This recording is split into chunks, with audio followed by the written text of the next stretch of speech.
మార్కెట్లో బంగారం rate jet speed తో దూసుకుపోతుంది. రోజు రోజుకు పెరుగుతూ అందరంత ఎత్తుకు చేరుకుంటోంది. ప్రస్తుతం ఇండియన్ మార్కెట్లో 10 గ్రాముల బంగారం ధర 71,000కు చేరింది. గతంలో ఎప్పుడూ లేని విధంగా ఒకే రోజులో 1000కి పైగా రేటు పెరిగింది.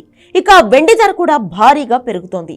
ప్రస్తుతం కిలో వెండి 78,600కు చేరింది. ఒక్క రోజులోనే 1120 రూపాయలు పెరిగింది వెండి. గతేడాది ఇదే సమయంలో బంగారం ధర ప్రస్తుతంతో పోలిస్తే 10,000 తక్కువగా ఉంది. దీంతో ఇప్పుడు పెరుగుతున్న బంగారం రేటును ఇక కంట్రోల్ చేయడం కష్టమేనా అనే అనుమానాలు కలుగుతున్నాయి. ఈ ఏడాది చివరిలోగా 10 గ్రాముల బంగారం ధర 80,000 కూడా దాటే అవకాశం ఉంది అంటున్నాయి ట్రేడ్ వర్గాలు.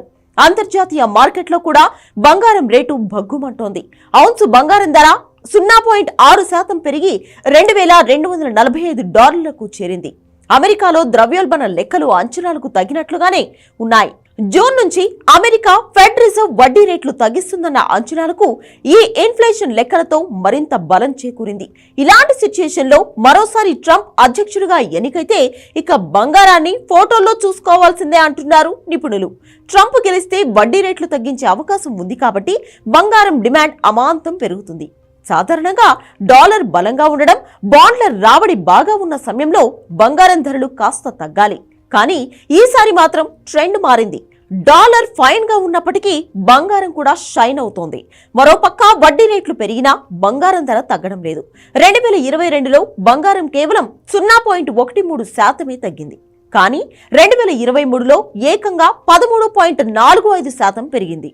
దీంతో 2030 నాటికి 10 గ్రాముల బంగారం ధర 1,00,000 పైనే ఉండే అవకాశాలే ఎక్కువగా ఉన్నాయంటున్నారు. దీంతో ఈ ఏడాది కేంద్రం బ్యాంకులు భారీగా బంగారం కొనుగోలు చేశాయి. రష్యా యుక్రెయిన్ యుద్ధం మొదలైనప్పటి నుంచి బంగారం కొనుగోళ్లు పెరిగాయి. కేవలం చైనా మాత్రమే 225 టన్నుల బంగారం కొనుగోలు చేసింది. భవిష్యత్తులో బంగారానికి ఉండబోతున్న డిమాండ్ దృష్ట్యానే దేశాలు ఈ స్థాయిలో కొనుగోలు చేస్తున్నాయంటున్నారు. పట్ట పగ్గాలు లేకుండా దూసుకుపోతున్న బంగారం రేటు ఏ స్థాయికి వెళ్లి ఆగుతుందో చూడాలి మరి.